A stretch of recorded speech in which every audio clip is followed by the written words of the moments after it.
मैं जब प्रेम के साथ थी तब भी मुझे अच्छी तरह पता था कि वैभव मेरा पीछा कर रहा है, मुझ पर नजर रख रहा है। मैं वैभव के चेहरे पर वही दर्द, वही तकलीफ देखना चाहती थी। तुम्हारी हिम्मत कैसे हुई? कैसे हुई तुम्हारी हिम्मत? जैसे तुम्हारी हिम्मत। तुम्हें अगर हर दूसरी औरत के साथ सोने से पहले ना मेरी मंजूरी की जरूरत नहीं है ना, मुझे भी किसी के भी साथ सोने के लिए तुम्हारी मंजूरी की कोई जरूरत नहीं है। उस प्रेम को तो छोड़ूंगा नहीं मैं।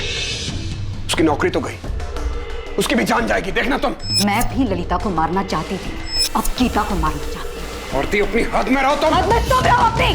तुम्हें क्या लगा? हाँ, सिर्फ तुम मुझे तकलीफ पहुंचा सकते हो। मैं तुम्हें बर्बाद कर दूंगी, समझे तुम? मुझे लगा ही नहीं कि वो कातिल थे और आरती मैडम का खून कर चुके थे। वो तो जब मैं उनके केबिन में चाय देने गया तो देखा कि वो कुर्सी पर मरी पड़ी है।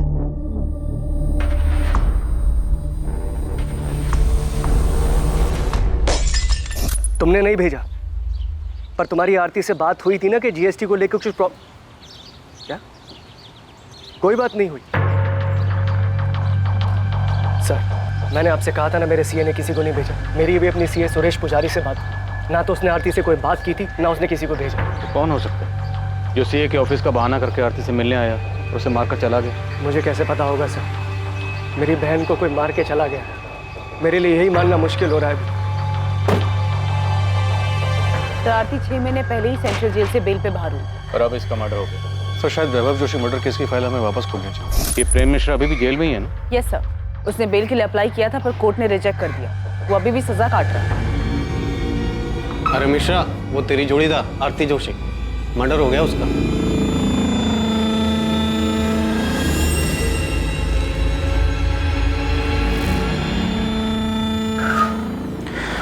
किसी ने सच ही कहा है, जैसी करनी वैसी भरनी। जी ठीक है, पुलिस स्टेशन जाना होगा मुझे अभी। पुलिस के कुछ सवालों के जवाब देने हैं। आपको आरती को ऑफिस एडमिनिस्ट्रेशन के इश्यूज संभालने के लिए कहना ही नहीं चाहिए था। मैंने नहीं कहा था उसको, खुद गई थी वो। मुझे समझ में नहीं आ रहा कि उसे उनसे मिलने की जरूरत क्या थी। सीए के ऑफिस से लोग आए थे ना, मना कर देना चाहिए था यार। आपको ना उस गीता से पहले ही दूरी बना लेनी चाहिए थी। अरे पहले मुझे पुलिस को हैंडल करने दो, देखते हैं क्या सवाल पूछते हैं लोग।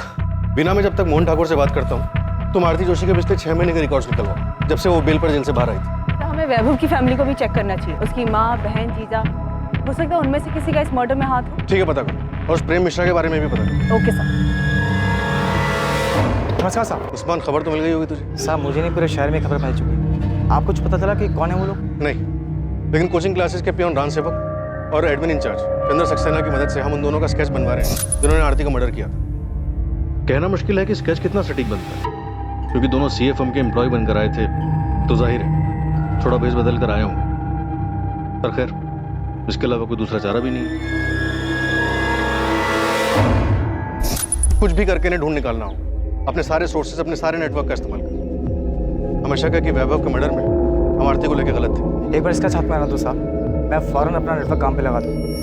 आखिर ये दोनों बच के जाएंगे कब? चाकू जैसी तेज धार वाली चीज से वार किया गया।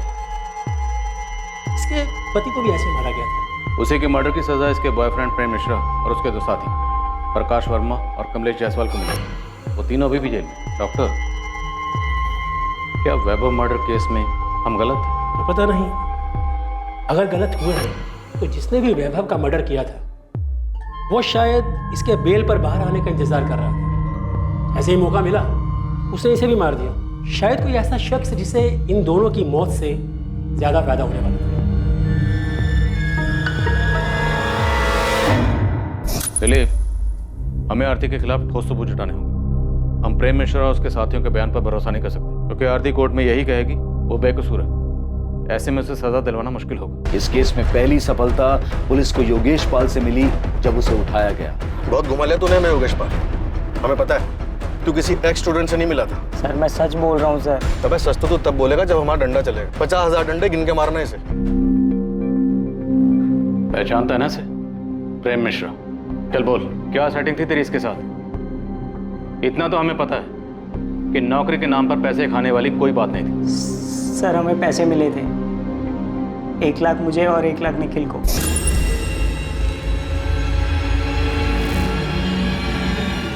किसने दिए थे? प्रेम मिश्रा ने? हाँ सर। तो मतलब ऐसा कोई एक्स-स्टूडेंट था ही नहीं जिसे तू रेस्टोरेंट में मिला था? नहीं सर। पुलिस स्टेशन में जो फोन आया था वो किसने किया था?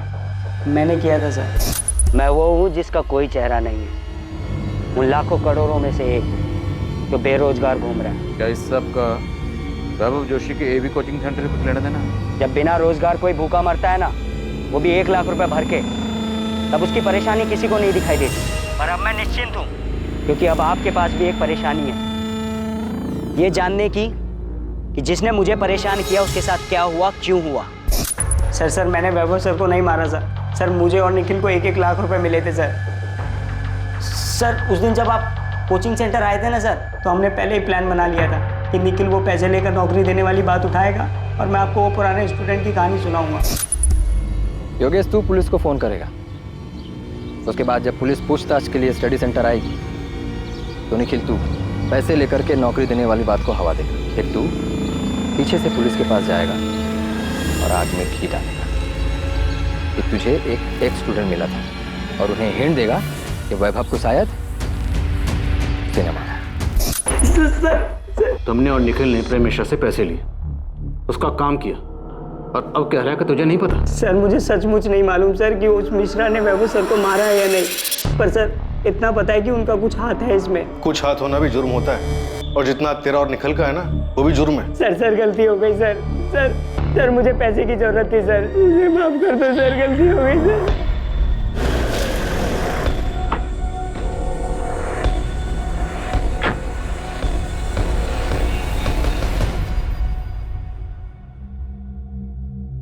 प्रेम मिश्रा। जी। योगेश पाल और निखिल कनौजिया हमारी कस्टडी में है। तुझे याद करके बहुत रो रहे हैं। चल। आरती, तुम्हें क्या लगा था कि हम कभी इस एंगल में जाएंगे ही नहीं, कि एक पत्नी अपने ही पति की किडनैपिंग और मर्डर की प्लानिंग कर सकती है? ये सब झूठ है, मैंने ऐसा कुछ नहीं किया। मैंने अपने आज तक के पुलिस के करियर में किसी भी मुजरिम को नहीं देखा कि अब एक बार में अपना जुर्म कबूल कर ले। सर वैभव को मारने का प्लान आरती का था। ये झूठ बोल रहा है। सब खत्म हो चुका है, तुम भी सच मान लो। नहीं, ये सच नहीं। इसने मारा है वैभव को और अब सारा झूठा इल्जाम मुझ पर लगा रहा है। मैंने कोई प्लान, मैंने किसी को नहीं मारा है। आप लोग सब लोग मिलकर मुझे फंसाने की कोशिश कर रहे हैं। हाँ, ये झूठी कहानी बना रहे हैं आप लोग। अरे इसने मारा होगा वैभव को अपने या किसी और फायदे के लिए। प्रेम मिश्रा ने अपना जुर्म कबूल किया और अपने दोनों साथियों के नाम बताए, जिसके आधार पर पुलिस ने प्रकाश वर्मा को अरेस्ट किया। वैभव के कत्ल और किडनैपिंग में प्रेम का दूसरा साथी कमलेश जायसवाल भी पुलिस की गिरफ्त में था।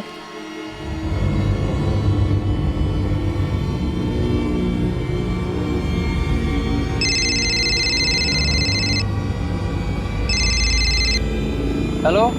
अभी तक पहुंचे क्यों नहीं? वैभव स्टडी सेंटर से निकलने वाला। हाँ बस पहुंच रहे हैं, पास में ही है। याद रखना, सिर्फ वैभव को उठाना है, उसे ही मारना है। हमको अच्छे से पता है क्या करना है, तुम टेंशन मत लो, सब ठीक से हो जाएगा। झूठ बोल रहा है ये। हाँ, हमारा अफेयर चल रहा था। मैंने इसे उस रात कॉल भी किया था, लेकिन वो कॉल किसी किडनैपिंग या मर्डर प्लान के लिए नहीं था। सर ये झूठ बोल रही है, ये सारा प्लान इसी का था। यही मेरे पीछे पड़ी थी कि वैभव को मार देते हैं। किडनैपिंग से लेके मर्डर का पूरा प्लान इसी ने बनाया था।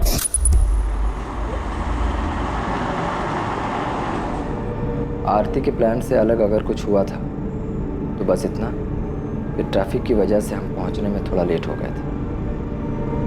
जब हम पहुंचे तो वैभव गीता और जोगिंदर के साथ बाहर निकल रहा था।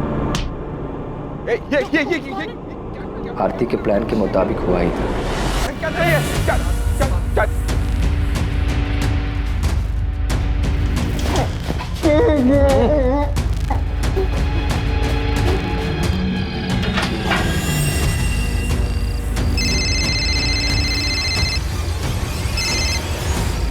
प्रेम, काम हो गया?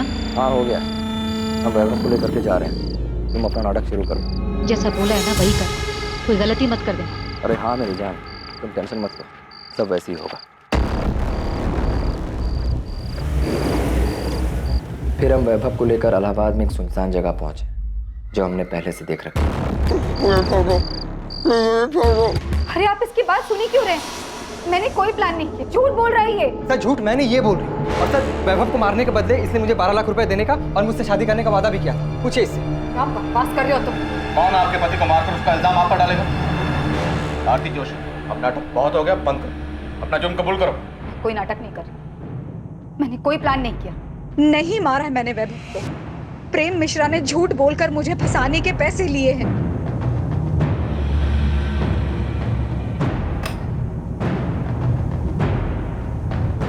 जी ये मीनाक्षी जोशी जी से मिलना था हमें। उनका फोन नॉट रीचेबल आ रहा और घर पे भी ताला लगा है। मीनाक्षी जी तो ये कोठी 8 महीने पहले ही बेचकर चली गई है। अब उनके बेटे के साथ जो हुआ उसके बाद तो वो काफी टूट चुकी थी। यहाँ से कहाँ गई है वो? सुना है शायद अब वो वृद्धाश्रम में रह रही है। अब बेचारी करती भी तो क्या, अब उनका देखभाल करने वाला भी तो कोई नहीं बचा। आप बता सकती हैं कौन से वृद्धाश्रम में है वो? नाम तो नहीं पता, पर 80 घाट के आसपास ही है कहीं। अब आप उनकी बेटी पार्वती से पूछिएगा, शायद उसे पता होगा। अगर अब भी अपनी माँ की परवाह करती होगी तो। और कितना करेंगे? जितना कर सकते थे किया। बाकी हमारी भी तो जिंदगी है, घर है, गृहस्थी है। अपना देखें या दूसरों का करते फिरे। देखिए, वैभव के जाने के दुख से माँ जी अभी तक उबर नहीं पाई हैं। सारा दिन उसके बारे में सोचकर, उसे याद करके परेशान होती रहती हैं। अब आप खुद बताइए, जो चला गया उसके लिए कब तक अफसोस करते रहेंगे? पार्वती वो तुम्हारी माँ है। हाँ तो उन्हें भी तो समझना चाहिए ना। और वैसे भी वो हमेशा से वैभव भैया की माँ ज्यादा रही है।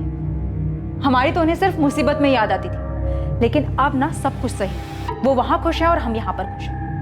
हमें ना तो उनसे और ना ही उनकी मुजरिम बहू आरती से कोई लेना देना है। अब लेना देना होगा भी नहीं, क्योंकि आरती का मर्डर हो गया। क्या? मर्डर कहाँ हुआ है? जेल में? उसकी कोचिंग क्लास में। आपको पता नहीं था वो बेल से बाहर आई हुई है? बेल पे बाहर आए या नरक में जाए, हमें कोई फर्क नहीं पड़ता। मेरे भाई को मार दिया, मेरी माँ को बेहाल करके छोड़ दिया। जिए या मरे, बाहर में जाए। घर बेच दिया, सारा पैसा अपने पास रख लिया, मुझे एक फूटी कौड़ी तक नहीं दी। पार्वती, तुम्हारी माँ ने कोई शिकायत नहीं। हम आरती के मर्डर के सिलसिले में आए थे। हाँ तो यहाँ क्यों आई? जाइए उसके भाई मोहन घर जाइए, आप जाना है तो। मुझे पहले शक था उसने अपनी बहन के साथ मिलकर मारा है वैभव को, और अब ज्यादा डाल।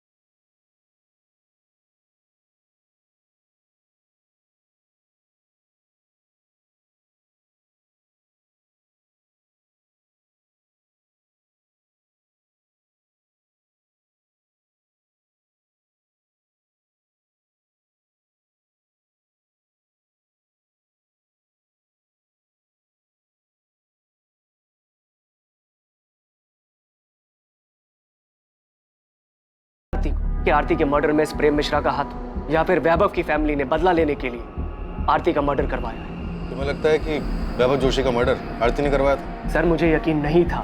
मैं बार बार आपसे कह रहा था कि आरती ऐसा नहीं कर सकती। और मैं क्या, आरती ने भी आपसे चीख चीख कर यही कहा था कि उसने अपने पति को नहीं मारा है। पहले आप ही लोगों ने कोर्ट में साबित किया कि आरती ने ही अपने पति को मारा है, फिर आप ही ने उसे सजा दिलवाई, और अब आप मुझसे पूछ रहे हैं कि आरती ने सही में अपने पति को मारा था। हम भी ये मानते हैं कि शायद उस केस में हमसे चूक हुई थी। कोई तो ऐसा एंगल था जिसकी तह तक हमें जाना चाहिए था। मोहन, मैंने कुछ लोगों को पड़ोसी से पूछताछ करते हुए देखा। सुषमा, आरती हमारे साथ में रहती, जाहिर सी बात है ये लोग पूछताछ करेंगे। मुझे बहुत डर लग रहा है। डर को अंदर रखो, चेहरे पे मत लेकर आना। वैसे ही इन लोगों को मुझ पे शक हो गया। मैं नहीं चाहता कि तुम्हारी वजह से कोई मुसीबत खड़ी। अभी वो पुलिस वाला मुझसे यही पूछ रहा था कि मुझे यकीन है कि आरती ने ही वैभव को मारा है। क्या? इसीलिए बोल रहा हूँ शांत रहो। हो सकता है ये लोग तुम्हें भी सवाल जवाब के लिए बुलाएंगे, मगर बिल्कुल आराम से शांति से जवाब दो। समझ आया?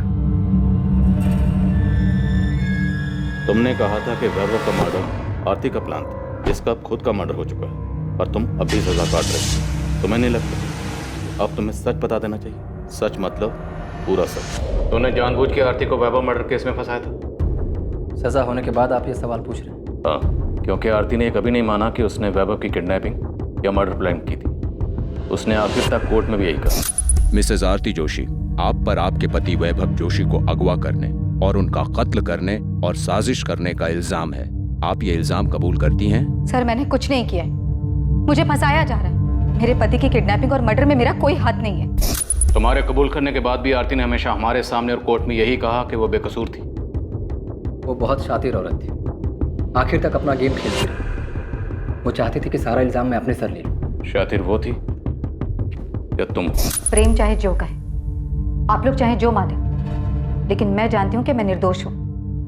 मैंने मेरे पति को नहीं मारा। जिस रात वैभव किडनैप हुआ, आपके और प्रेम मिश्रा के बीच में क्या क्या बातें हुई हम जानते हैं। और सिर्फ वही नहीं, मर्डर के बाद तुम दोनों के बीच में क्या बातें हुई थी ये भी जानते हैं। तुमको सबूत चाहिए? सबूत नहीं, बस कंफर्म कर रही हूँ कि काम हुआ या नहीं। तुमने उसे ठिकाने लगा दिया ना? हाँ, लगा दिया है। पक्का? कहीं ये काम तुमने किसी और पर तो नहीं छोड़ दिया? नहीं, मैंने खुद किया है। तुमको हम पे भरोसा नहीं है? यकीन करो, हमने काम पूरा कर दिया है। यही वो नंबर है ना जो आप लोगों ने प्रेम मिश्रा के नाम पर लिया था? इसी नंबर पर आपने प्रेम मिश्रा के साथ मिलकर वैभव को मारने की प्लानिंग की थी, है ना? सिर्फ कॉल रिकॉर्ड्स ही नहीं, हमारे पास तुम दोनों के फोन लोकेशन भी है जहां पे तुम दोनों साथ थे। सर, मैं पहले भी बता चुकी हूँ। वैभव से बदला लेने के लिए मैंने ये अफेयर शुरू किया था, क्योंकि वैभव हर दूसरी औरत पर लट्टू हो जाते थे। हमारी शादी को मजाक बना के रखा था उन्होंने अफेयर किया तो मैंने भी अफेयर कर लिया।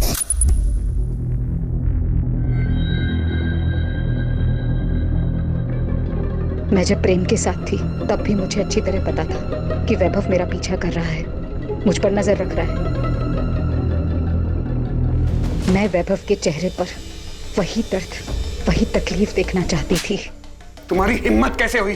कैसे हुई तुम्हारी हिम्मत? जैसे तुम्हारी हिम्मत।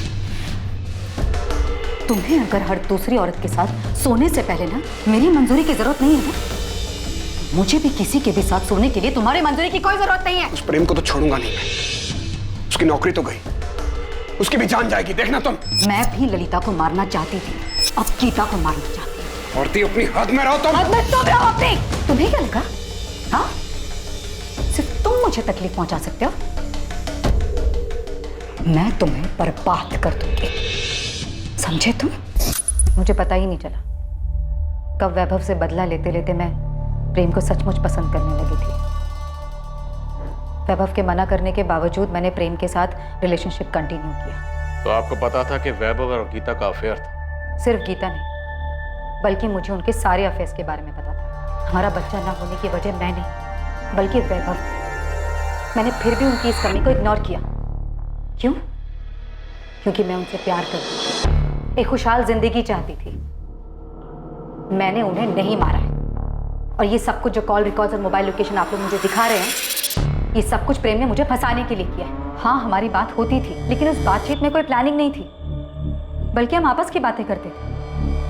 लेकिन मुझे ये नहीं पता था कि प्रेम के दिमाग में ये सब चल रहा है। वो एक दिन किसी के साथ मिलकर मुझे फंसाने की कोशिश कर रहा है और यहाँ लाकर खड़ा कर देगा जहाँ पर आपको उसकी सारी बातें सच्ची लगेंगी। ये अदालत आरती जोशी, प्रेम मिश्रा, प्रकाश वर्मा और कमलेश जायसवाल को वैभव जोशी को अगवा करने की साजिश और उसके कत्ल के लिए दोषी पाती है।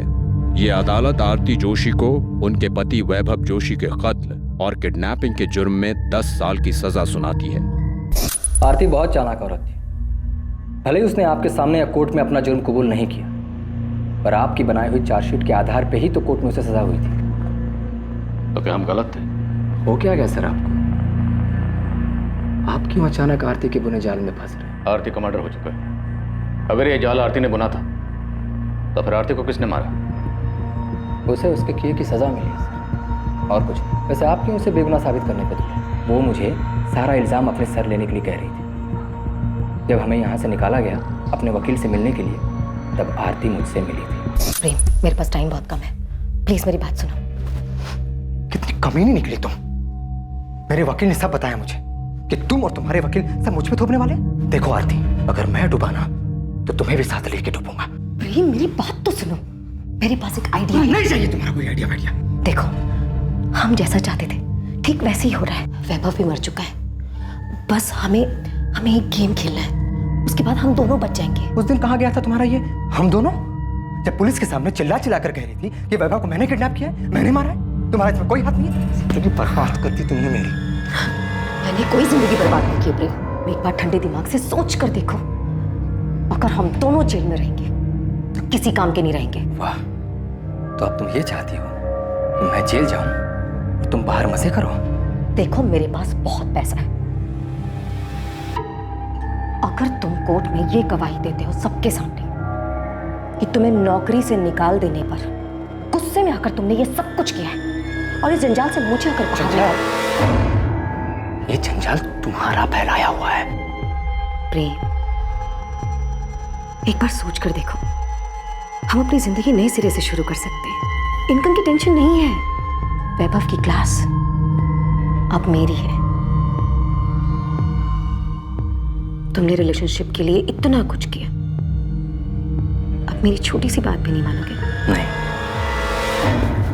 कभी नहीं। अगर मैं जेल गया तो तुम भी बाहर नहीं घूम सकती। और हाँ, एक मर्डर करने के लिए जो सजा मिलती है ना, दूसरे के लिए भी वही सजा मिलेगी।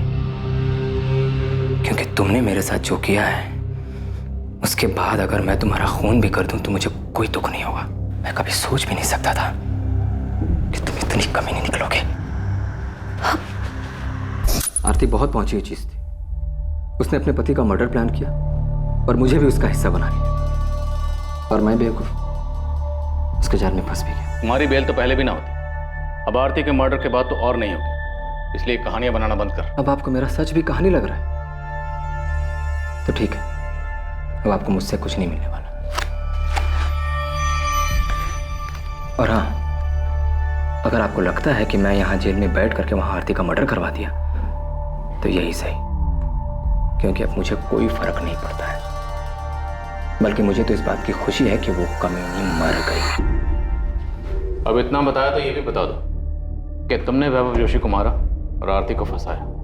अगर ऐसा है भी तो क्या? आरती को वैभव मर्डर केस में सजा हो चुकी है और अब तो आरती भी मर चुकी है।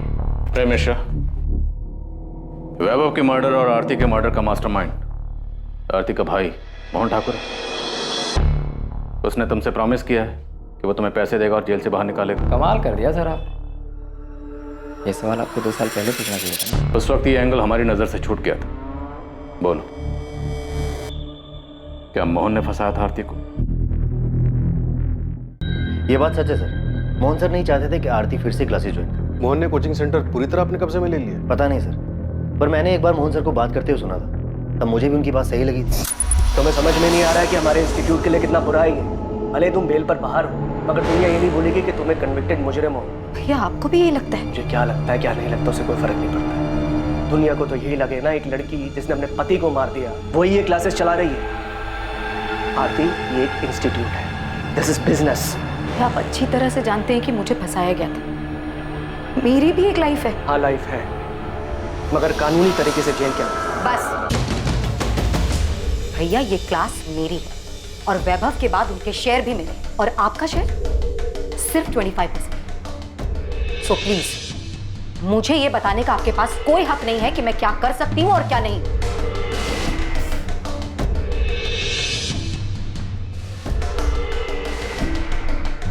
ये बात भी सच है कि आरती मोहन सर की जिम्मेदारी बन गई। वैभव के मर्डर में आरती के अरेस्ट होने के बाद जब कोचिंग सेंटर मोहन ने संभाला, तब क्या कभी उसकी किसी हरकत से ऐसा लगा कि वैभव के मर्डर में उसका भी हाथ हो सकता है? सर मुझे तो कभी उनके बिहेवियर से ऐसा कुछ लगा नहीं, पर हाँ क्लासेस में बातें होने लग गई थी कि वैभव सर मर चुके हैं, आरती जेल में है, और ये सब कुछ अब मोहन सर का ही। साहब, ये दोनों जिन्होंने आरती को मारा है वाराणसी के तो नहीं, क्योंकि मेरी टीम ने पूरा शहर छान मारा लेकिन कहीं दिखे नहीं। मेरी टीम अभी काम पे लगी है, हो सकता है आसपास की। साहब मुझे ऐसा लगता है कि आपको आरती के भाई मोहन ठाकुर पे फोकस करना चाहिए। ना तो हमें वैभव जोशी के कॉल रिकॉर्ड से कुछ मिला और ना ही मोहन ठाकुर। आरती के कॉल रिकॉर्ड से भी ऐसा कुछ नहीं मिला जिससे हमें कोई लीड मिल सके। साहब आरती के बेल के पीछे मोहन ठाकुर की साजिश है, इसका तो कोई प्रूफ नहीं है, लेकिन हाँ उसके पड़ोसी से बात की तो पता चला कि मोहन और उसकी बीवी आरती के साथ में रहने से खुश नहीं थे, तो क्लासेस के लालच में उनको मजबूरी में अपने साथ में रख रहे थे।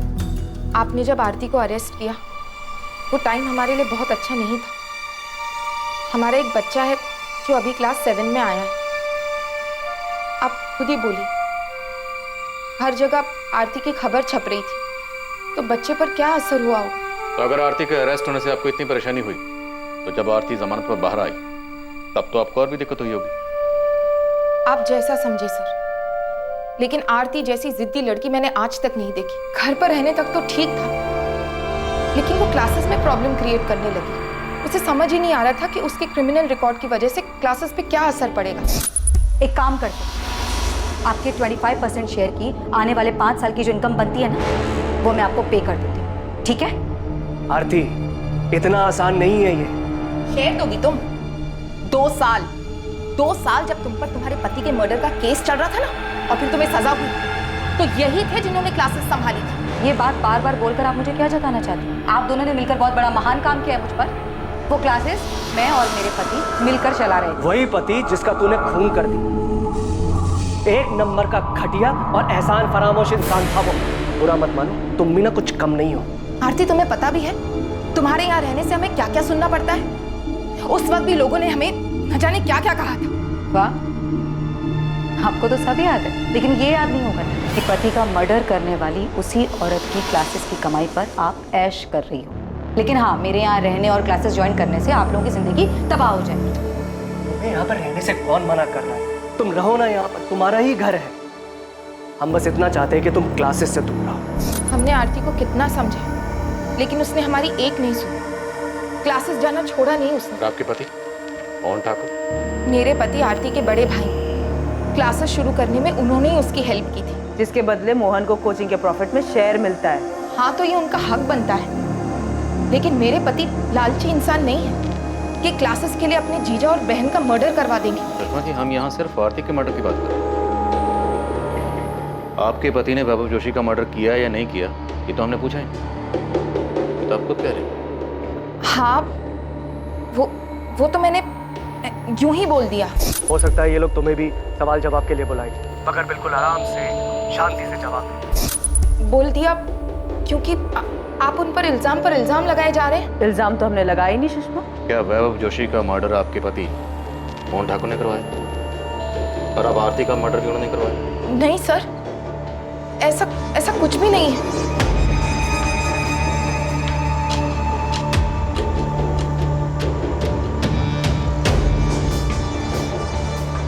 मोहन और सुषमा ठाकुर पर नजर रखो। इस बार शायद हम सही दिशा में। अगर इन लोगों ने कुछ किया, कोई ना कोई गलती जरूर करे, तो भी उठा लेंगे। सर, हमें मोहन की बैंक स्टेटमेंट चेक करनी चाहिए। अगर उसने सुपारी दी है तो कैश देने के लिए क्लियर को पैसे भी निकालेंगे। कैसा रहा? सब ठीक था ना? नहीं, मैं डर गई थी। पता नहीं कि क्या बोल दिया मैंने। क्या बोल दिया? मैंने घबराहट में बोल दिया कि तुमने ना वैभव को मारा है ना आरती को। अरे सुषमा, मैंने तुम्हें सब कुछ तो समझा के भेजा था। हे यार। मोहन ठाकुर और सुषमा ठाकुर अब आरती मर्डर केस के अहम संदिग्ध थे। वैभव मर्डर केस में भी मोहन के अहम संदिग्ध होने का अंदेशा था।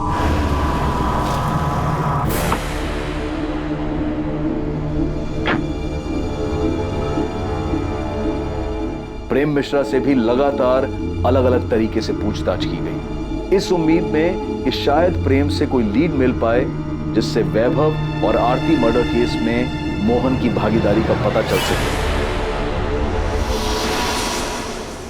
सर, मोहन ठाकुर के पर्सनल अकाउंट से या एवी सेंटर के बैंक अकाउंट से पिछले 3 महीने में कोई भी बड़ी रकम नहीं निकली। पेमेंट की नहीं गई होगी, करने वाला होगा। सर, सुपारी किलर इतने दिनों तक पैसों का इंतजार नहीं करता, कुछ ना कुछ एडवांस तो दिया होगा। पुलिस मकसद और दिशा खोजने की कोशिश कर रही थी, तभी उनके पास एक फोन आया जो आरती मर्डर केस में उन्हें एक क्लू देने वाला था। हेलो, आपको कभी पता नहीं चलेगा कि आरती जोशी की सुपारी किसने दी थी। जानता हूं। तो ये बता कि तूने फोन क्यों किया? ये कंफर्म करने के लिए कि हमें कुछ पता चला है या नहीं चला? ये बताने के लिए कि तुम लोग कातिल के बहुत करीब होकर भी बहुत दूर हो। उस तक इतनी आसानी से नहीं पहुंच पाओगे जैसे वैभव जोशी मर्डर केस में नहीं पहुंच पाए थे।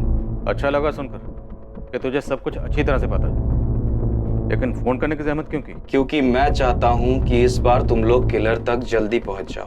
बता हमें क्या करना चाहिए? कोई क्लू दे। सिर्फ क्लू नहीं, मैं तुम्हें मर्डर करने वाले का नाम दे रहा हूं, प्रेम मिश्रा।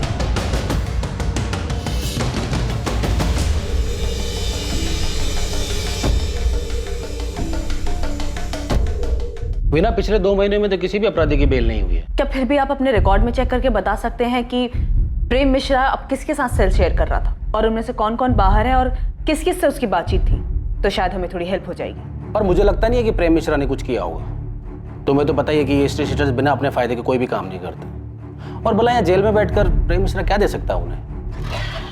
सर, फोन इलाहाबाद के पीसीओ से किया गया था, लेकिन पीसीओ वाले को याद नहीं है कि फोन किसने किया था। इस तरह अचानक से फोन आना, प्रेम मिश्रा का नाम लेना, वैभव जोशी मर्डर केस की याद दिला रहा। याद है वो नौकरी के नाम पर झांसा देने वाले रैकेट की इन्फॉर्मेशन के लिए फोन आया था, जो योगेश पाल ने हमें गुमराह करने के लिए किया था। सर, एक कॉल भी वैसे ही लग रहा है जैसे वैभव जोशी मर्डर के टाइम पर आरती से गुमराह करने के लिए हमें किया गया था, लेकिन इस बार शायद मोहन ठाकुर से डाइवर्ट करने के लिए किया गया। नहीं सर, मोहन ठाकुर नहीं लग रहा। सर, वैभव जोशी के टाइम पर आरती हमारी प्राइम सस्पेक्ट नहीं थी और उस वक्त हमें गुमराह करने का मकसद था कि हमारा ध्यान अपने प्राइम सस्पेक्ट से आरती की तरफ न जाए।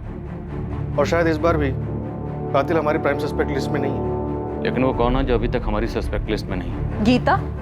कहीं वो गीता तो नहीं जिससे कॉलर हमारा ध्यान हटाना चाहता है?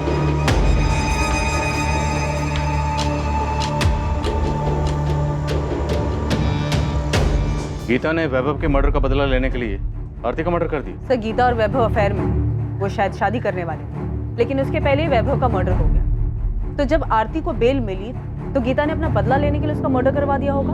आरती को बेल किस ग्राउंड पर मिली थी? हेल्थ ग्राउंड पर सर। उसे अर्थराइटिस था। दिसंबर 2018 में आरती को जेल हुई थी। उसके भाई मोहन ने जनवरी 2019 से बेल के लिए ट्राई करना शुरू किया। आरती को फाइनली बेल मार्च 2019 में मिली।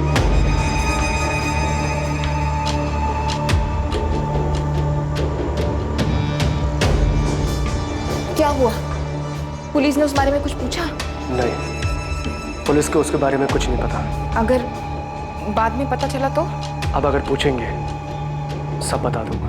वीना, ये वैभव की मां मीनाक्षी जी ने अपना घर कब बेचा था?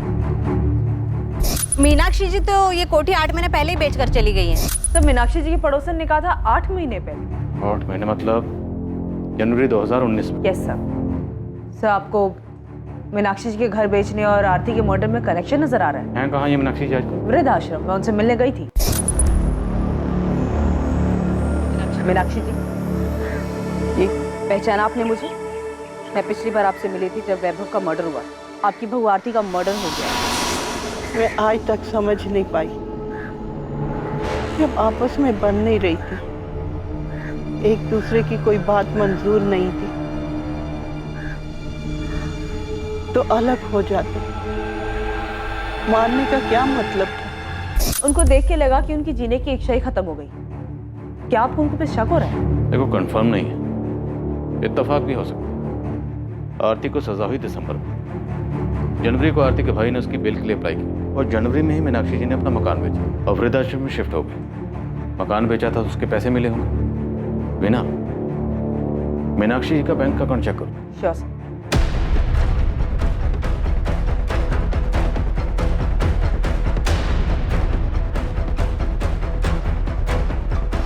उस्मान, मीनाक्षी जोशी के कॉल रिकॉर्ड्स नहीं है क्योंकि वो फोन यूज ही नहीं करती। सर, बिना फोन के कोई कॉन्टैक्ट प्लेयर को सुपारी कैसे देगा?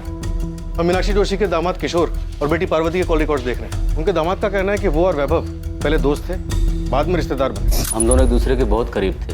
मैं तो वैभव को तब से जानता था जब हमारा रिश्ता बना भी नहीं था। लेकिन ये पार्वती और किशोर तो मीनाक्षी को देखने तक नहीं जाते। तुम दोनों पर नजर रख, कभी कभी तीर अंधेरे में भी निशाने पर लग जाते। मैं मूर्तिगंज पुलिस स्टेशन से assistant sub inspector Veena Shukla बोल रही हूँ। मुझे एक अकाउंट की डिटेल जल्द से जल्द चाहिए। मैं रिक्वेस्ट मेल कर दे रही हूँ, थोड़ा जल्दी कीजिएगा।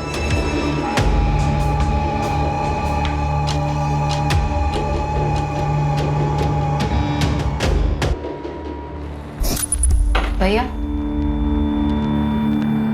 ये क्या है?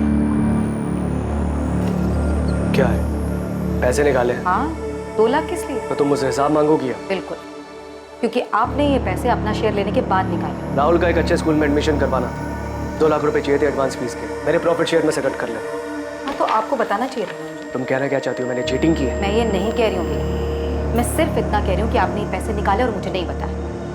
मैं भी जिंदा हूँ, मरी नहीं हूँ। सड़ रही थी तुम जेल। मैंने दिन रात एक कर पैसा खर्च करके तुम्हें जेल से बाहर निकाला और तुम मुझ पर, अपने बड़े भाई पर चढ़ रही हो। तुम ये बात घर पर आकर भी कर सकती थी ना। वहाँ क्लासरूम में करने की क्या जरूरत है? और अगर तुम भूल गई हो तो मैं याद दिला दूं कि तुम्हारे भैया ने भी क्लास में पैसे लगाए। भाभी वैसे भी ना भैया का बिजनेस ठप पड़ा हो, तो ये सारे खर्चे जो चल रहे हैं ना वो क्लासेस के पैसों से ही चल रहे हैं, तो ज्यादा एहसान जताने की जरूरत नहीं है मुझ पर। हाँ भैया, वैसे एक बात और, दोबारा आप कोई भी ट्रांजैक्शन करेंगे तो मुझसे पूछ कर ही कीजिएगा, फिर चाहे मैं जेल में ही क्यों। आप बिजनेस में शेयर होल्डर, मालिक नहीं।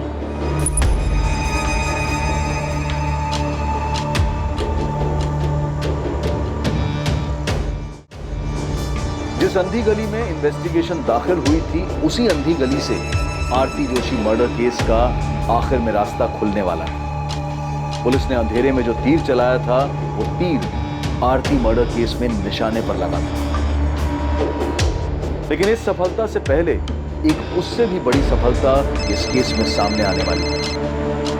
आसमान बोल, पार्वती और किशोर का कुछ पता चला? सर वहाँ कुछ मिले या ना मिले, या तो पंटर मिले, ये वसीम बेग और बिलाल कुरैशी। कौन है ये दोनों? मैडम ने आप लोग को बुलाया है।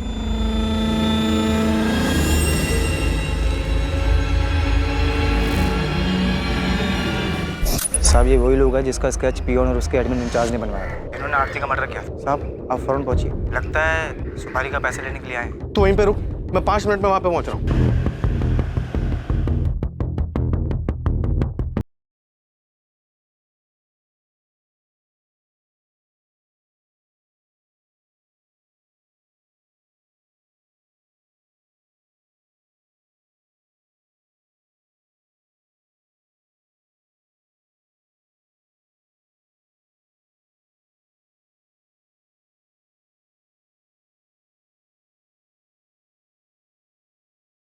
उन्होंने तो कहा था कि मीनाक्षी जी ने घर बेचने के बाद उन्हें कुछ नहीं दिया। हमसे झूठ बोल रहे थे वो दोनों।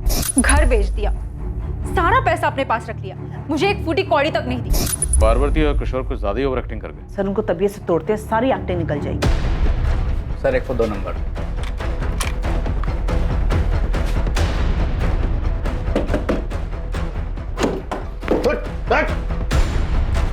अकेला ठोकेगा या अपने पार्टनर के साथ? बुला वसीम को। वसीम! चलिए माँ जी। पार्वती और किशोर आपका पुलिस स्टेशन में इंतजार कर रहे हैं। बैलेंस पैसे लेने आए थे सर। तुम दोनों में से मुझे फोन किसने किया था? मैंने किया था सर, वो भी हमारे प्लान का हिस्सा था। एडवांस कितना मिला था? 4 लाख। और बैलेंस कितना था? 6 लाख सर। आज की तारीख फिक्स हुई थी बैलेंस लेने के लिए। ये 4 लाख है, बाकी 6 काम होने के बाद कल काम हो जाएगा। अच्छा, उसके सीए का नाम सुरेश पुजारी है। एक बार में याद हो गया था भाई, उसके जीएसटी का भी पता करके आए। तुम टेंशन मत लो, कल काम हो जाएगा।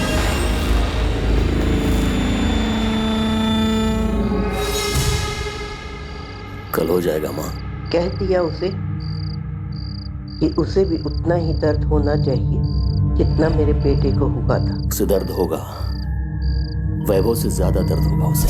आरती को मारने की प्लानिंग आपने जनवरी में शुरू कर दी थी। मैं पहले ही मारना चाहती थी, लेकिन जनवरी में पक्का कर लिया था। आज फिर कोर्ट में उसकी बेल की सुनवाई है माँ। बस उसे बेल जल्दी मिल जाए। देखिए, लगता तो इस बार जल्दी मिल जाएगी। आप यहाँ क्या कर रही हैं? आप क्या चाहती हैं आप? तुम तो शुरू से ही कहती रही कि तुमने वैभव को नहीं मारा। बस मैं ये जानना चाहती हूँ सच क्या है। माँ मुझे आपसे कुछ नहीं चाहिए, मैं आपके पास नहीं आऊंगी। जैसी तुम्हारी मर्जी। बस मैं तो ये जानना चाहती हूँ कि तुमने वैभव को मारा है। बोल बेटा, तुमने ही मारा है ना? हाँ, मैंने मारा वैभव को, क्योंकि वो अपने घटियापन और अपनी गंदी चीजों से बाज नहीं आ रहा था। 5 सालों में जो दर्द और जो तकलीफें उसने मुझे दी है, वही दर्द मैं उसे देना चाहती थी। हाँ, मैंने मारा है आपके बेटे को, क्योंकि मैं आपके बेटे से नहीं बल्कि प्रेम मिश्रा से प्यार करती हूँ। पर तूने मुझे पहले कभी कुछ बताया क्यों नहीं? मैं अपने बेटे से बात करती, वो तेरे रास्ते से हट जाता और तू अपनी जिंदगी जी लेती। मैं उसे छोड़ना नहीं चाहती थी, मारना चाहती थी। मैं ये घर बेच दूंगी और वृद्धाश्रम चली जाऊंगी, और वहां पे तुम दोनों में से कोई भी मुझे मिलने नहीं आएगा, और इस तरह किसी को मुझ पे भी शक नहीं होगा और तुम लोगों पे भी नहीं होगा। उन पैसों से मैं आरती को मरवाऊंगी। मार दिया मैंने उसे, मार दिया। उसे वही दर्द दिया जो उसने मेरे बेटे को दिया था। मैं कबूल करती, ये सब मैंने अकेले किया है। इसमें मेरी बेटी और दामाद का कोई लेना देना नहीं। मीनाक्षी जी, कानून किसी की मर्जी या खुशी के लिए काम नहीं करता। आरती के मर्डर के लिए दोनों को भी सजा हो। देखिए, मैंने जो कुछ भी किया मुझे इस बात का कोई अफसोस नहीं। मैं अपना जुर्म कबूल करता हूँ। मुझे भी कोई अफसोस नहीं। अपने बेटे की मौत का बदला लेके खुश हैं आप? हाँ, मुझे बदला लेना था। उसने मेरे बेटे को मारा, मैंने उसकी जिंदगी खत्म कर दी। मीनाक्षी जी, आपने सिर्फ आरती की जिंदगी खत्म नहीं की, बल्कि अपनी बेटी और दामाद की जिंदगी भी खत्म कर दी। मोहन और सुषमा को डर था कि बेटे के एडमिशन के लिए निकाले गए 2 लाख रुपए कहीं उन्हें बेवजह आरती मर्डर केस में ना फंसा दें। प्रेम मिश्रा और उसके दोनों साथी वैभव मर्डर केस में जेल में सजा काट रहे हैं। किशोर राजपूत, बिलाल कुरैशी, वसीम बेग, पार्वती राजपूत और मीनाक्षी जोशी को आरती मर्डर केस में बुक किया गया है।